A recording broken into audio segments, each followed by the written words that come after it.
আল্লাহর নবী মুহাম্মদুর রাসূলুল্লাহ সাল্লাল্লাহু আলাইহি ওয়াসাল্লাম তিনি মক্কার ভিতরে যখন ইসলামকে প্রচার শুরু করে দিলেন, দাওয়াতের প্রথম জীবন শুরু হলো রাসূলের।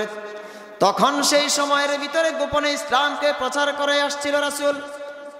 তার কারণ হলো রাসূলের হাতে অস্ত্র ছিল না, টাকা পয়সা ছিল না, জনবল সাহাবী লোকবল অর্থ ছিল না, যার কারণে আল্লাহ রাব্বুল আলামিন সেই সময়ের ভিতরে প্রকাশ্য ইসলামের দাওয়াত দেওয়ার জন্য রাসূলকে সেই সিস্টেম ফলো করালেন। বলেন সুবহানাল্লাহ। আমার ভাইয়েরা, রাসূল সাল্লাল্লাহু আলাইহি ওয়াসাল্লাম সময় যখন আসলো ইসলামকে প্রচারের জন্য প্রকাশ্যভাবে, সাথে সাথে আল্লাহ রাব্বুল আলামিন কোরআন আল কারীমের আয়াতকে নাযিল করে দিলেন, ফাসদা' বিমা তু'মারু ওয়া আ'রিদ আনিল মুশরিকিন। জোরে বলি আল্লাহু আকবার। আল্লাহ রাব্বুল আলামিন বললেন, আপনাকে যে আদেশ দেওয়া হয়েছে সেটা প্রকাশ্যে আপনি ঘোষণা করুন, আর মুশরিকদের থেকে আপনি মুখ ফিরিয়ে নেন। তার কারণ হলো মুশরিকরা আপনাকে সহ্য করতে পারে না, ঠিক কিনা বলেন সবাই। রাসূল সাল্লাল্লাহু আলাইহি ওয়াসাল্লাম যখন ইসলামকে প্রচার করছিলেন, কোরআনকে প্রচার করছিলেন, সেই সময়ের ভিতরে মক্কার মুশরিক যারা ছিল, যারা এক আল্লাহর ইবাদত করত না, তারা মূর্তি পূজা করত, বিভিন্ন রকমের চন্দ্র সূর্য মূর্তি মানুষের পূজা করত, মানুষের ইবাদত করত। আসলে আমরা যখন মানুষ হয়েছি, আমরা ইবাদত করতে হবে কার? বলেন সবাই। এক রবের, এক আল্লাহর ইবাদত করতে হবে, এটা তারা বুঝতো না।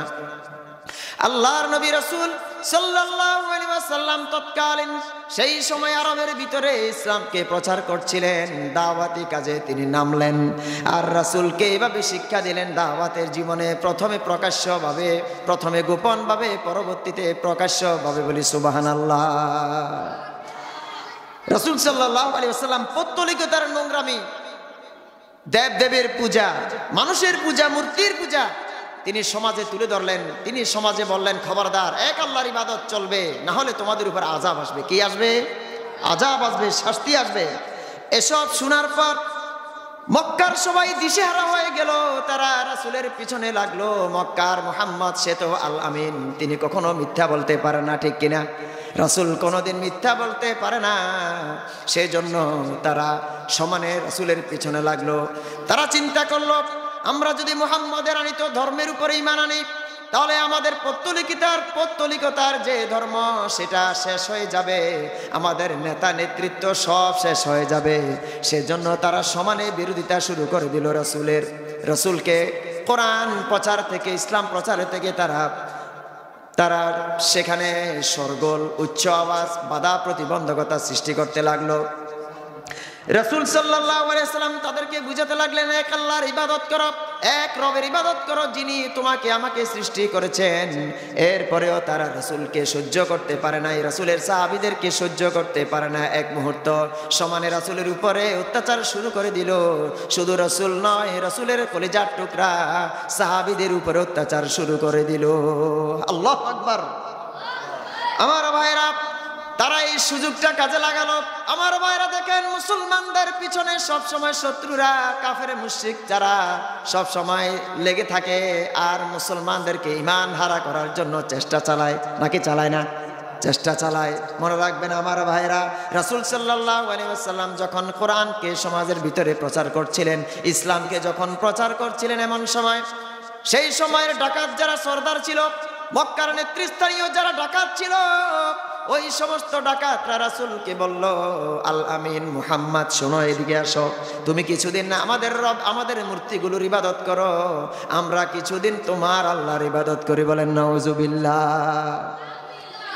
এটা কি শোনার পর রাসূল এবং সাহাবীরা মেনে নেওয়ার মতো কথা? বলেন সবাই। না, মেনে নেওয়ার মতো কথা নয়। কারণ রাসূলকে তার মন, মাইন্ড সেট আপ যিনি করেছেন, তিনি আমাদের আল্লাহ। তিনি আমাদেরকে আল্লাহ। রাসূল সাল্লাল্লাহু আলাইহি ওয়াসাল্লামকে শুধু দাওয়াতি কাজ বন্ধ করে দেওয়ার জন্য, কোরআনকে বন্ধ করে দেওয়ার জন্য, ইসলাম প্রচার বন্ধ করে দেওয়ার জন্য চাচার কাছে নালিশ দিল, বিচার দিল। কেউ যদি আপনাদের সমাজের ভিতরে, আপনারা যদি বেড়ে উঠেন, দেখবেন আপনাদের মুরব্বী রয়েছে, কেউ যদি দুষ্টামি করে এলাকার ভিতরে অথবা অপরাধ করে, আপনার পরিবারের কাছে এসে নালিশ দেয়, ঠিক কিনা বলেন সবাই? কিন্তু রাসূল তো কোনো অপরাধ করে নাই। রাসূল শুধু তাদেরকে বুঝাতে চেয়েছেন, যাদের তোমরা ইবাদত করো, যাদের পূজা করো, সেই সমস্ত মূর্তিগুলো তোমাদের কোনো ক্ষতি করতে পারে না, উপকারও করতে পারে না। সুতরাং তোমরা এমন এমন মূর্তির কেন ইবাদত করো? যিনি তোমাকে আমাকে সৃষ্টি করেছেন তিনি তো আমাদের রব, তিনি আমাদেরকে রব। এইভাবে করে রাসূল সাল্লাল্লাহু আলাইহি ওয়াসাল্লামের পিছনে লাগলো। রাসূল সাল্লাল্লাহু আলাইহি ওয়াসাল্লামের এই কর্মকাণ্ডের কারণে চাচার কাছে গিয়ে তারা বলল, আপনার ভাতিজাকে বুঝান, আপনার ভাতিজা সমাজের ভিতরে আরবের ভিতরে মক্কার ভিতরে কি শুরু করে দিল। রাসূল সাল্লাল্লাহু আলাইহি ওয়াসাল্লামকে চাচা ডাকলেন। চাচা বলল, আমার ভাতিজা মুহাম্মদ আলামিন, শোনো, তোমার বিরুদ্ধে তোমার এই সমাজের মক্কার ভিতরের যারা নেতৃস্থানীয় লোক, যারা মেম্বার, চেয়ারম্যান, যারা পার্লামেন্ট মেম্বার, তারা এসে আমার কাছে বিচার দিয়েছে, তুমি জানো এই পদ থেকে সরে যাও। রাসূল কি সরে গিয়েছে বলেন সবাই? রাসূল সরে যান নাই। শুধু তাই নয়, রাসূল সাল্লাল্লাহু আলাইহি ওয়াসাল্লামের সাথে চাচা পরামর্শ করলেন। চাচা পরামর্শ করার পর রাসূলকে বললেন, আমার ভাতিজা মুহাম্মদ, তুমি তোমার কাজ চালিয়ে যাও। আবার এইভাবে করে অপর পক্ষে কাফের সর্দার যারা, ডাকাত সর্দার যারা, তাদেরকে কোনো রকম বুঝবাজ দিয়ে রাসূলকে আরেক জায়গায় সরিয়ে দিয়ে তাদেরকে বিদায় দিলেন। বলেন সুবহানাল্লাহ। চাচার কর্মকাণ্ড এটা। কার কর্মকাণ্ড বলেন সবাই? চাচার নাম হচ্ছে আবু তালেব। চাচার নাম কি? আবু তালেব। তাহলে আবু তালেব রাসূলের ক্ষতি করেছে না উপকার করেছে বলেন সবাই? আপনারা সবাই বলেন আবু তালেব রাসূলের উপকার করেছে ইসলাম প্রচারের জন্য। বলেন সুবহানাল্লাহ। শুধু তাই নয়, মক্কার কাফেরগণ নবীজিকে নিয়ে যখন হাসি ঠাট্টা বিদ্রুপ শুরু করে দিল, পাগল বলতে লাগলো, গণক বলতে লাগলো, জাদুকর বলতে লাগলো, নতুন একটা দিন নিয়ে এসেছে, এভাবে বলতে লাগলো। শুধু তাই নয়, রাসূলকে নিয়ে যখন হাসি ঠাট্টা বিদ্রুপ করতে লাগলো, কেমন নবী কেমন রাসূল, এই কথাটার উত্তর আমার আল্লাহ দিলেন। কে দিলেন বলেন সবাই? আল্লাহ রাব্বুল আলামিন দিলেন। রাসূল সাল্লাল্লাহু আলাইহি ওয়াসাল্লাম বাজারে যান, হাটে যান, বাজারে যান, খাবার খান, পরিবার দেখাশোনা করেন। তার সমাজ ছিল, দেশ ছিল, রাষ্ট্র ছিল, সব কিছু থাকার পরেও রাসূল সাল্লাল্লাহু আলাইহি ওয়াসাল্লামের ব্যাপারে কাফের বেঈমানেরা কি তারা অশালীন বিভিন্ন রকমের হাসি ঠাট্টা বিদ্রুপমূলক কথা বলতে লাগলো। কেমন রাসূল আমাদের ভিতরে এসেছে। মালি হাদার রাসূল ইয়াকুলুত তাআমা ওয়া ইয়ামশি ফিল আসওয়াক। এ কেমন রাসূল যে খাবার খায়, আহার করে এবং হাটে বাজারে যায়, চলাফেরা করে। তারা এইভাবে তারা হাসি ঠাট্টা বিদ্রুপ করতে লাগলো রাসূলকে। তার মানে রাসূলকে নির্যাতন করতে লাগলো। কি করতে লাগলো বলেন সবাই? নির্যাতন করতে লাগলো, রাসূলকে মানসিক কষ্ট দিতে লাগলো। এই ধরনের সমাজের ভিতরে, দেশের ভিতরে জালেম আছে কিনা নাই বলেন সবাই? অনেক রকমের জালিম রয়েছে। মানুষকে ফেরেশানিতে রাখে, মামলা করিয়ে, মোকদ্দমা করিয়ে সমাজের ভিতরে মানুষকে কষ্টে রাখে। বাসা বাড়ি বিভিন্ন রকমের বিভিন্ন সেক্টরের মাধ্যমে মানুষকে জালেম জুলুম করে। ওই রকমের জালেম এখনো রয়েছে নাকি নাই? এখনো রয়েছে। তাহলে জালেমদের বিচার যিনি করবেন তিনি কে বলেন সবাই? আল্লাহ। নজর ইবনে হারেস রাসূল সাল্লাল্লাহু আলাইহি সাল্লামের পিছু নিল। যখন নবী করিম সাল্লাল্লাহু আলাইহি সাল্লামের ইসলামের বাণী প্রচারের জন্য তিনি নামলেন, রাসূলের পিছনে লাগলো নজর ইবনে হারেস। সে বাধা সৃষ্টি করত, এমনকি মহিলাদের লাগিয়ে দিত রাসূলের পিছনে। রাসূল সাল্লাল্লাহু আলাইহি সাল্লাম যাতে কোরআনকে প্রচার না করেন, সেই যুগে দাসীদেরকে লেলিয়ে দিত রাসূলের পিছনে। আল্লাহ রাব্বুল আলামিন এই আয়াতটা নাযিল করে দিলেন, ওয়া মিনান নাসি মান ইয়াশতারি লাহওয়াল হাদিসি লিয়ুদিল্লা আন সাবিলিল্লাহ। কিছু লোক এমন রয়েছে যারা ক্রীড়ার কৌতুক কথাবার্তা ক্রয় করে যাতে করে আল্লাহর পথ থেকে মানুষদেরকে দূরে সরানো যায়। আজও এক শ্রেণীর লোক রয়েছে যেখানে কোরআনের মাহফিল হয়, তার পার্শ্ববর্তী গান বাজনা বিভিন্ন রকমের অশ্লীল তারা থিয়েটার, নাচ গানের আসর তারা বসাতো। এরকমের অবস্থান আমাদের দেশে ছিল নাকি ছিল না বলেন সবাই? ছিল। আল্লাহ তাআলা এই সমস্ত অশালীন এই ধরনের কর্মকাণ্ডকে তিনি দূরে সরিয়ে আমাদেরকে ইসলামের মাহফিল, কোরআনের মাহফিল, হাদিসের মাহফিলগুলো তিনি এখন স্থাপন করালেন। বলে আলহামদুলিল্লাহ।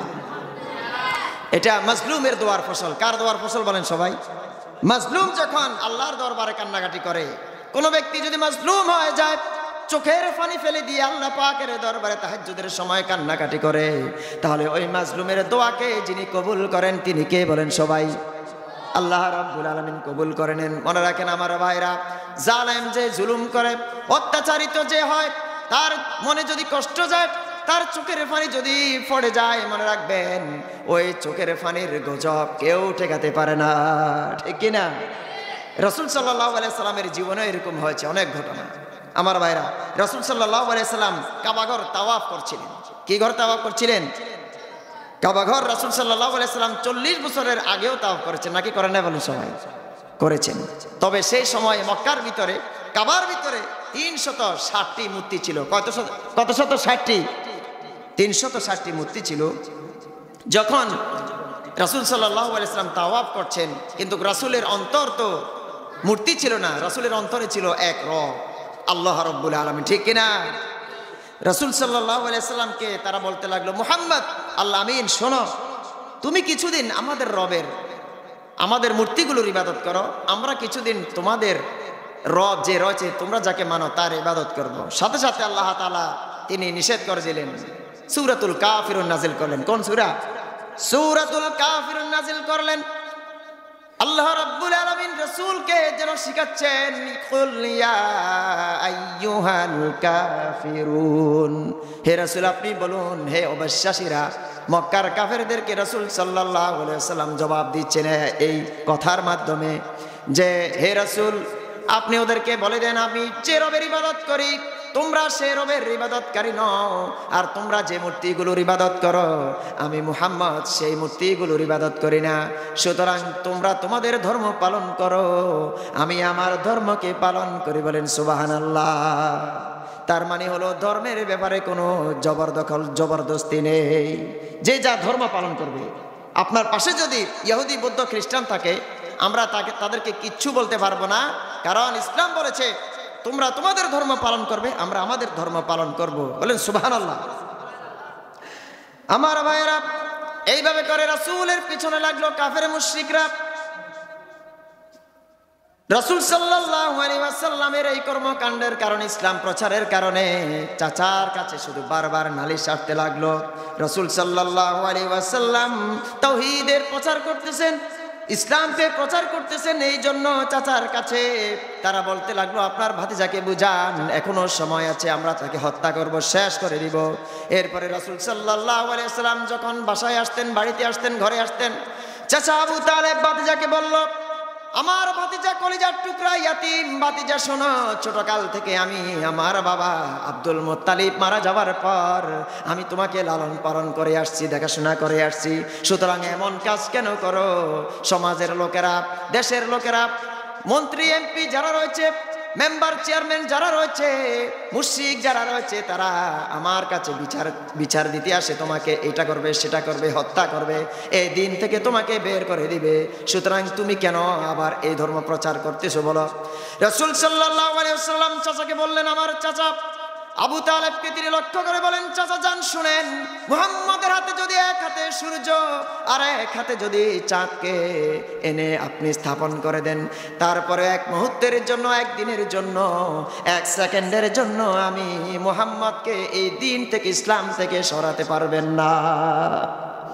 আল্লাহু আকবার। তাহলে ঈমান লাগবে মজবুত। ঈমান কি লাগবে? মজবুত ঈমান। ঈমানওয়ালা যদি হন, আমলওয়ালা যদি হন, তাহলে এই দিনের পথে যদি আপনি, আপনার ফাঁসি হয়, জেল হয়, জরিমানা হয়, তাহলে আল্লাহর আদালতে আপনি শহীদ, ঠিক কিনা বলে সবাই? আল্লাহর আদালতে আপনি জান্নাতি। আল্লাহু আকবার। এই ধরনের লোক আমাদের তৈরি হবার দরকার আছে কিনা নাই বলেন সবাই? মুশরিকদের বিরুদ্ধে অবস্থান নেওয়ার জন্য, বাতিলপন্থীদের বিরুদ্ধে অবস্থান নেওয়ার জন্য এরকম রাসূলওয়ালা, ঈমানওয়ালা, বড় বড় আল্লাহর ওলি, পীর মাশায়েখ যাদের ঈমান ছিল মজবুত, সিরাতুল মুস্তাকিমের যারা পথে ছিল, তাদের মতো লোক তৈরি হওয়ার দরকার আছে কিনা নাই বলেন সবাই?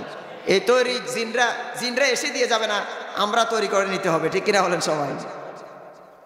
আমার ভাইরা, রাসূল সাল্লাল্লাহু আলাইহি ওয়াসাল্লাম এইভাবে করে সমাজের ভিতরে তিনি ইসলামকে প্রচার করছেন। কোনো বাধা তিনি সেখানে প্রতিবন্ধকার শিকার হওয়ার পরেও রাসূল পিছপা হন নাই, তিনি বসে যান নাই অথবা ভয় পান নাই। তিনি সবসময় যাকে ভয় করতেন তিনি কে বলেন সবাই? আল্লাহ রাব্বুল আলামিন। ইসলাম প্রচার বন্ধ করতে কুরাইশ কাফেররা 25 জন ডাকাত সর্দারের সমন্বয়ে কমিটি গঠন করে আজও ইসলামকে বন্ধ করে দেওয়ার জন্য, কোরআনের পথকে দূরে সরানোর জন্য অনেক লোক অনেকভাবে কমিটি গঠন করে। ঠিক কিনা বলে সবাই? কমিটি গঠন করার অর্থ হচ্ছে যেন ইসলামকে আমরা প্রচার করতে না পারি, কোরআনের পথে যেন আমরা থাকতে না পারি। এরকমের কমিটি বাংলাদেশে গঠন হয়েছিল নাকি হয় নাই? বলেন সবাই, আল্লাহর ঘরে বলেন, হয়েছিল নাকি হয় নাই?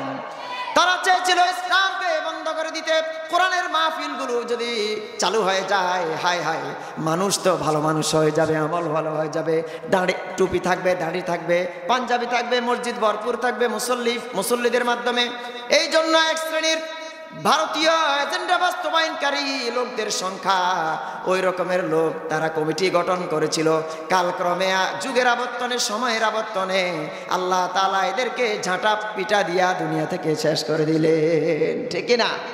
এদের জন্য লাঞ্ছনা, গজব, আযাব, অসম্মান, জিল্লতি। ঠিক কিনা বলেন সবাই? আমাদের বাংলাদেশ ধর্মপ্রাণ, আমরা মুসলিম, পীর মাশায়েখ, আল্লাহর ওলিরা এই জমিনে রক্ত দিয়েছে নাকি দেয় নাই? বলেন সবাই। আমার ভাইরা কমিটি গঠন করলো। এই কমিটির প্রধান ছিল রাসূলের চাচা, নাম ছিল আবু লাহাব। নাম কি ছিল বলেন সবাই? আবু লাহাব কিন্তু রাসূলের চাচা হওয়া সত্ত্বেও রাসূলের কি ছিল?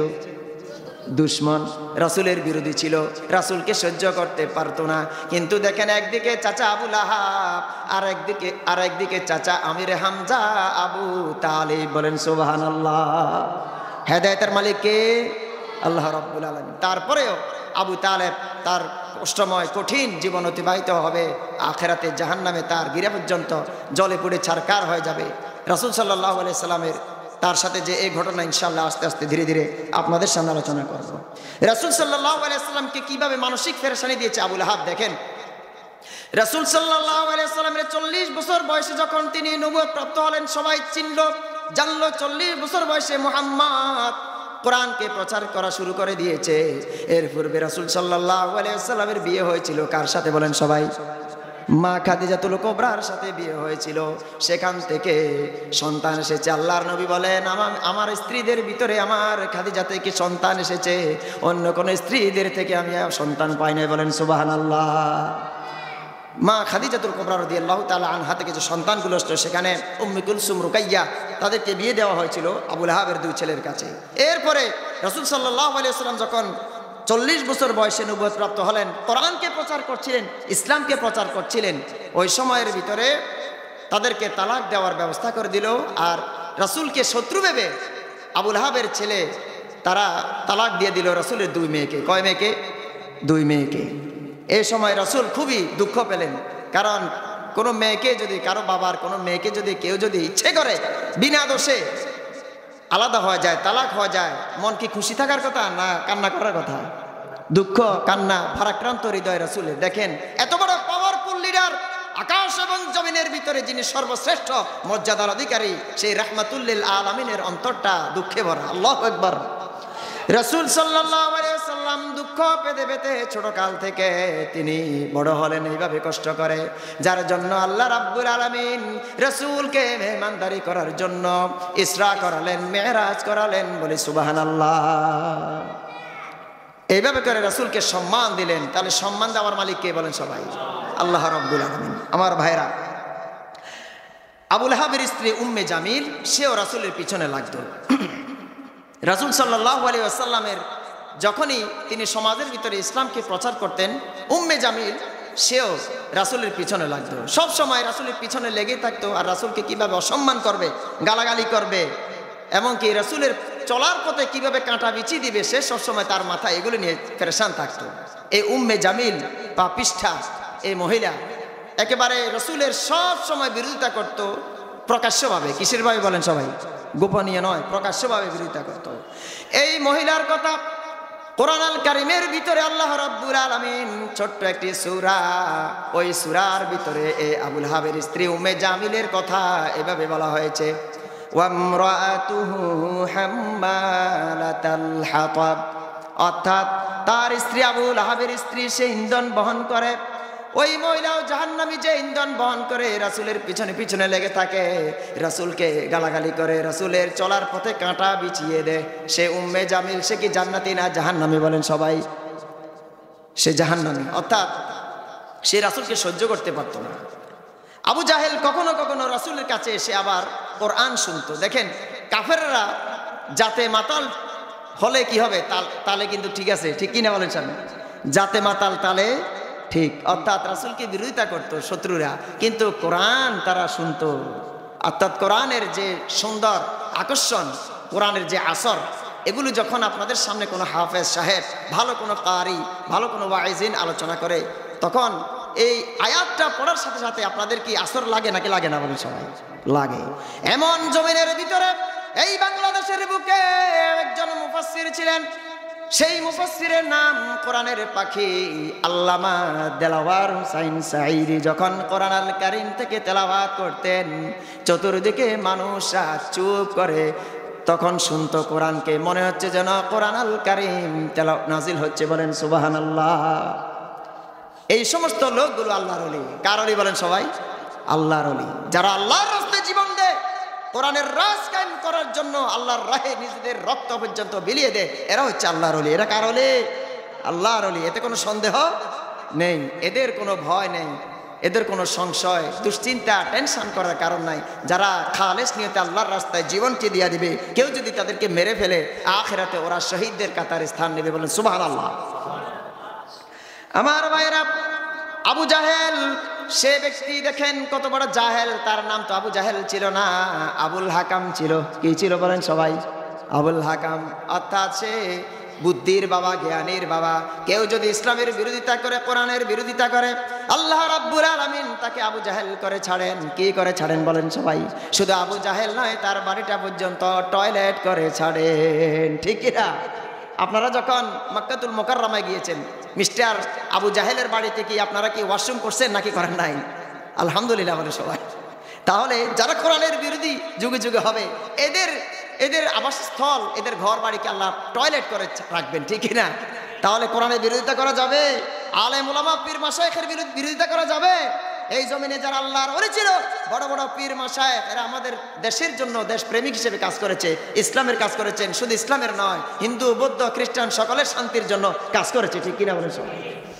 আমার ভাইরা, আল্লাহ রাব্বুল আলামিন এই আবু জাহেলদের কোরআন শোনা নিয়ে, কাফেরদের কোরআন শোনা নিয়ে আয়াত নাজিল করে দিলেন। ফালা সাদ্দাকা ওয়ালা সাল্লা ওয়ালাকিন কাযযাবা ওয়া তাওয়াল্লা থুম্মা যাহাবা ইলা আহলিহি ইয়াতামাত্তা আওলা লাকা ফাআওলা থুম্মা আওলা লাকা ফাআওলা।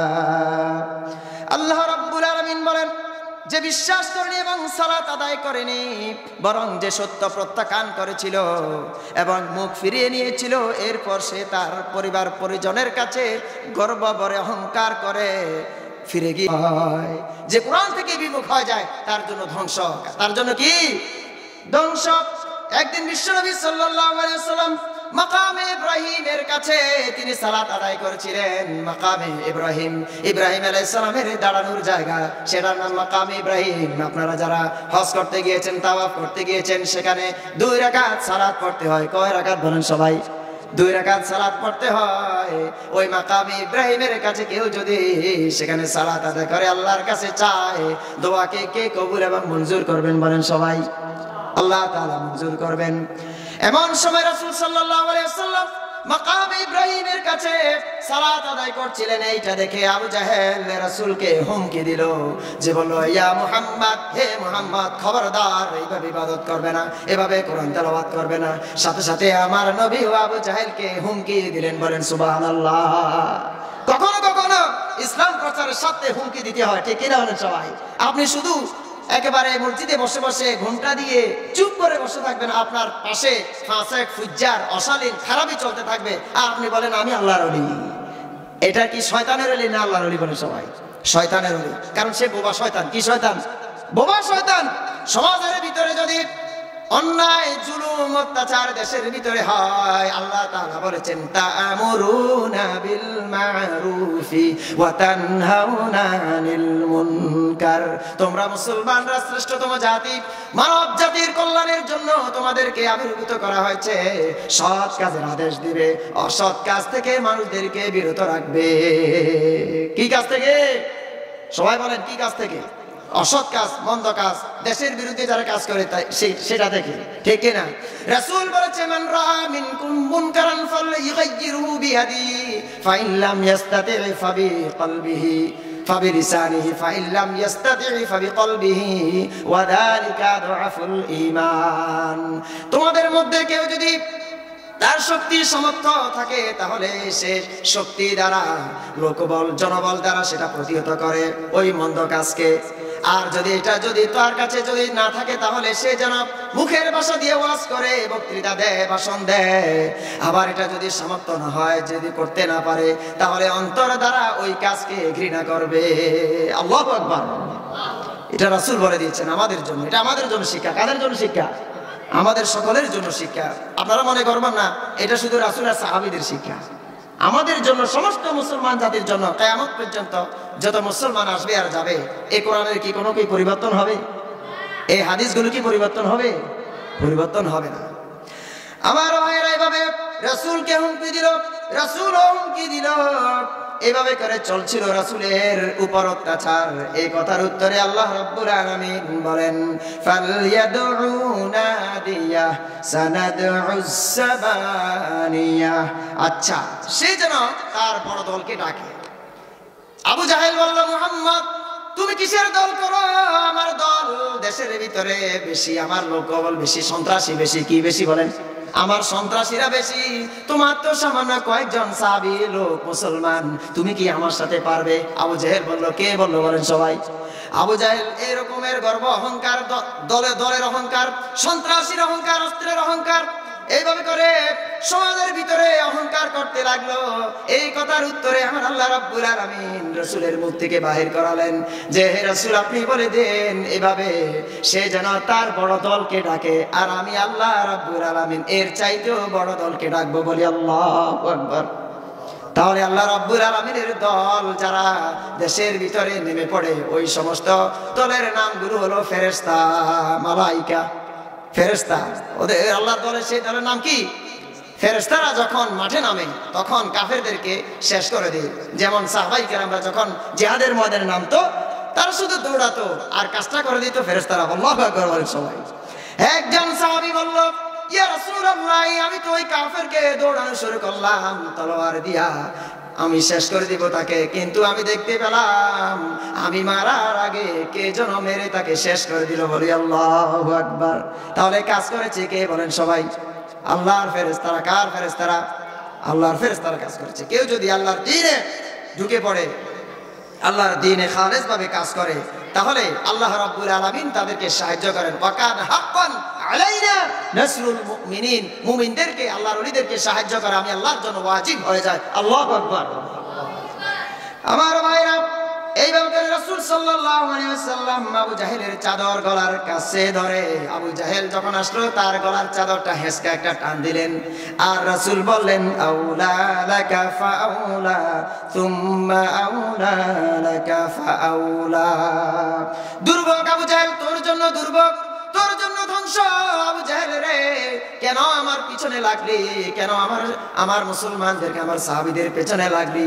তোর কি কোনো হুঁশ হবে না? আসলে আবু জাহেলের কপালে কোনো হেদায়েত ছিল না, ঠিক কিনা বলেন? আবু জাহেলের কপালে কি ছিল না? হেদায়েত ছিল না। এই কথা শুনে আবু জাহেল বলল তোমার আল্লাহ আর তুমি আমার কিচ্ছু করতে পারবে না। এই যুগের নাস্তিকদের কথা। কোন যুগের নাস্তিকদের কথা? আমাদের এই যুগের নাস্তিক যারা রয়েছে, আল্লাহকে যারা বিশ্বাস করে না, যারা আলেম ওলামাদেরকে সহ্য করতে পারে না, দাড়ি টুপি পাঞ্জাবি, ওরে বাবারা দেখলে এদের গায়ের ভিতরে অ্যালার্জি, চর্মরোগ, তাদের মানে কিরকম গিজ করে আলেম ওলামা দেখলে মনে করে যে আয় হায় বাংলাদেশ হুজুরের দেশ হয়ে গেছে। আসলে বাংলাদেশ কাদের দেশ? হুজুরদের দেশ। এই বাংলাদেশ পীর মাশায়েখ আল্লাহর ওলিদের দেশ, ঠিক কিনা বলেন সবাই? আমার ভাইরা, এই বাংলার জমিনে যারা রক্ত দিয়েছে যুগ যুগ ধরে, তারা হচ্ছে আল্লাহর ওলি, বড় বড় আলেম ওলামারা এবং সাধারণ মানুষ, ঠিক কিনা বলেন সবাই? এই জন্য যাদের জমিনে রক্ত বেশি ঝরে জমিনটা তাদের হয়ে যায়, বলি আল্লাহু আকবার। সুতরাং যত বেশি রক্ত ঝরবে তত উর্বর হবে মাটি, আর জমিনটা কাদের হয়ে যাবে? আমাদের হয়ে যাবে। কাদের হয়ে যাবে? আমাদের হয়ে যাবে। এই জন্য নাস্তিক মুরতাদদের থিওরি, এটাই তাদের থিওরি যে ইসলাম, কোরআন, নামাজ, রোজা, আল্লাহওয়ালা ধর্মপ্রাণ মুসলমান হওয়া যাবে না। কি রকম মুসলমান হতে হবে? গোস্ত খাওয়া মুসলমান হতে হবে। কি খাওয়া মুসলমান? কোরবানের গোস্ত খাওয়া মুসলমান হলে এরা খুশি। ওই যে 2 ঈদ আসবে, ও 2 ঈদে এসে সমাজ দেশের মানুষকে হা করে দেখাবে। দেখেন আজকে আমাদের পবিত্র ঈদ, আমরা এখন নাটক করব, সিনেমা, গান, বাজনা, বেহায়াপনা, অশ্লীল নাটক, সিনেমা নিয়ে পড়ে থাকবো। এটাই আমরা মুসলমান জাতি। নাউজুবিল্লাহ বলেন সবাই।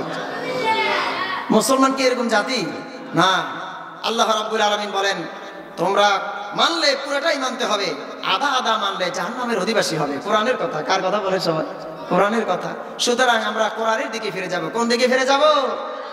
কোরআনকে প্রতিষ্ঠা করার কাজে রাসূল সাল্লাল্লাহু আলাইহি ওয়াসাল্লাম তার কলিজার টুকরা সাহাবীদের উপর নির্যাতন তো এসেছিল, রাসূলের উপর তো এসেছিল। এই যুগেও আসতে পারে, ঠিক কি না? এই যুগেও আসতে পারে, এমনকি এসেছে, ভবিষ্যতেও আসতে পারে। তখন আমরা মুজাহিদ হয়ে যাব। কি হয়ে যাব? মুজাহিদ হয়ে যাব। মুজাহিদ তো সেই ব্যক্তি যে অন্যায়ের বিরুদ্ধে, বাতিলের বিরুদ্ধে সে বুক ফুলিয়ে, সে কোনো মেশিনের সামনে, কামানের সামনে, গোলা বারুদের সামনে, পিস্তলের সামনে, বড় বড় বিশাল গোলা বারুদের সামনে সে কি ভয় করে? বলেন সবাই। ভয় করে না, বরং বুক পেতে দিয়ে বলে আমরা আল্লাহকে ভয় করি। কাকে ভয় করে? আপনাদের এই কথাগুলো বলার কারণে কি মনে কষ্ট? এগুলি সব কোরআনের কথা। কিসের কথা বলেন? কোরআনের কথা। হযরতে বেলাল রাদিয়াল্লাহু তাআলা আনহু আল্লাহর রাসূলের কি রকম একজন জালিলুল কদর সাহাবী, কলিজার টুকরা সাহাবী। ঈমান আনার কারণে বেলাল রাদিয়াল্লাহু তাআলা আনহুর উপর ইসলামের প্রথম দিকের কথা, কঠিন নির্যাতন। আপনারা সব সময় এই ঘটনা শুনেন। হযরতে বেলাল রাদিয়াল্লাহু তাআলা আনহু যখন প্রথম দিকে ইসলামের ঈমান আনলেন, সাথে সাথে তার মালিক কাফের মুশরিক যারা ছিল সময় তাকে পিটাতে লাগলো। শুধু পিটাতে নয়, মরুভূমির ভিতরে কঠিন উত্তপ্ত বালির উপরে তাকে শোয়াতো, আর সেখানে রাসূলের বুকের উপরে পাথর চাপা দিয়ে রাখতো। কি চাপা দিত বলেন সবাই? পাথর চাপা দিয়ে রাখতো উত্তপ্ত বালির উপরে। এমন কঠিন সময় হযরতে বেলাল রাদিয়াল্লাহু তাআলা আনহুকে বলতো, হে বেলাল, মুহাম্মাদের তরিকা থেকে তুই সরে যা। কার তরিকা? মুহাম্মাদের তরিকা। আমরা সবাই মুহাম্মাদি তরিকা। আমরা সবাই কোন তরিকার লোক? সবাই বলেন মুহাম্মাদি তরিকা। কোন তরিকা? মুহাম্মাদি তরিকার কাছে কেউ যদি এসে যায়, সেই পথে অবিচল থাকে, হযরতে বেলাল রাদিয়াল্লাহুর মতো শাস্তি আসতে পারে। তখন কি আমরা ভয় চলে যাব? না, ভয় চলে যাবে না। হযরতে বেলাল রাদিয়াল্লাহু তাআলা আনহুকে বলল, তাড়াতাড়ি তুমি পৌত্তলিকার কাছে ফিরে আসো। পৌত্তলিক যে ধর্ম, দ্বীনে ইব্রাহিম, দ্বীনে ইসমাইলের যে ধর্ম ছিল, ওটার দিকে তুমি ফিরে আসো। আব্দুল মুত্তালিবের ধর্মের দিকে ফিরে আসো। খবরদার হে বেলাল। বেলাল রাদিয়াল্লাহু তাআলা আনহু বলল, আমি আমার আল্লাহকে বিশ্বাস করেছি, আল্লাহর প্রতি ঈমান এনেছি, আমার রাসূলকে পেয়েছি, এর চাইতে বড় সান্ত্বনা আর হতে পারে না। আমি ঘোষণা দিলাম আল্লাহ এক, আল্লাহ এক, আল্লাহ। এইভাবে আমি ঘোষণা দিলাম। আল্লাহু আকবার। তাহলে জেল, জুলুম, অত্যাচার এগুলো কাফেরদের সামনে বা মুসলমান যারা, তারা ভয় করে না। মুসলমান ভয় করতে পারে একমাত্র কাকে? আল্লাহকে। আল্লাহকে ভয় করতে পারে আমরা মুসলমানরা। তাহলে এটা আমাদের জন্য যথেষ্ট হয়ে যায়। আল্লাহকে যদি আমরা ভয় করি, আমাদের জন্য তিনি যথেষ্ট হয়ে যান। আমার ভাইরা, এইভাবে করে হযরতে আম্মার ইবনে ইয়াসির রাদিয়াল্লাহু তাআলা আনহুর পরিবারের উপর, আম্মার রাদিয়াল্লাহু তাআলা আনহুর পিতা ইয়াসির রাদিয়াল্লাহু তাআলা আনহু, আম্মার রাদিয়াল্লাহু তাআলা আনহুর আম্মা জান সুমাইয়া রাদিয়াল্লাহু তাআলা আনহা, তাদের উপরে যে বরাবর নির্যাতন চলেছিল, এভাবে আমরা ইসলামের ইতিহাসে দেখতে পাই। হযরতে ইয়াসির রাদিয়াল্লাহু তাআলা আনহুর উপরে চলে অসংখ্য নির্যাতন, অত্যাচারে জর্জরিত হয়েছিল এই পরিবারটি। আর রাসূল সাল্লাল্লাহু আলাইহি ওয়াসাল্লাম তাদের নির্যাতনের দৃশ্য দেখে বলতেন, সবরান আলা ইয়াসার ফা ইন্না মাউইদাকুমুল জান্নাহ। হে আমার ইয়াসিরের পরিবার, শোনো, তোমরা ধৈর্য ধারণ করো, তোমাদের অবস্থানটা জান্নাতুল ফেরদাউস। আল্লাহু আকবার। তাহলে কেউ যদি ধৈর্য ধারণ করে, ইসলামের ভিতরে সবর অবলম্বন করে, তাহলে তাদের অবস্থান জান্নাত হয়ে যাবে বলি আল্লাহু আকবার। রাসূল সাল্লাল্লাহু আলাইহি ওয়াসাল্লাম তার চোখের সামনে এরকম অত্যাচার চলছিল, কিন্তু রাসূলের হাতে তখন কি ছিল না? শক্তি ছিল না, টাকা পয়সা, জনবল, লোকবল। তাহলে ইসলামকে প্রচার করতে হলে টাকা পয়সার দরকার আছে কিনা না বলেন সবাই? অস্ত্রের দরকার আছে কিনা না বলেন সবাই? জনবল, লোকবল, ইমানওয়ালা, আমলওয়ালা, অস্ত্রে শস্ত্রে সুসজ্জিত হয় যদি মুসলমানরা, বাতিলপন্থী ইহুদি খ্রিস্টানরা ভয় তারা সমানে আমাদের পা ধরে থাকবে। আজ আমরা পা ধরে থাকি ওদের, ঠিক কিনা? আমাদের মুসলমান ভাই ভাই কিছু হলে আস্তে করে আমরা ওদের পা ধরে, কাউকে স্বামী হিসেবে গ্রহণ করি, কাউকে বাবা হিসেবে গ্রহণ করি, ঠিক কিনা বলেন? এই ধরনের অসম্মানী লোক, বেইজ্জতি লোক আছে কিনা না বলে সবাই রয়েছে। তাহলে মুসলমান সেই জাতি যে জাতি কখনো ভয় করে না। আবার আমার মুসলমানদেরকে ভয় দেখায়, খাবার বন্ধ করে দেবে, আমাদেরকে ট্রানজিট বন্ধ করে দেবে, চুক্তি বন্ধ করে দেবে, এই বন্ধ করে দেবে, সেই বন্ধ করে দেবে, পানি দিয়ে বসিয়ে দেবে, ঠিক কিনা? কিন্তু আমরা কখনো মুসলমানরা ভয় করি না। আমাদেরকে যিনি খাওয়াবেন তিনি কে? আল্লাহ রাব্বুল আলামিন।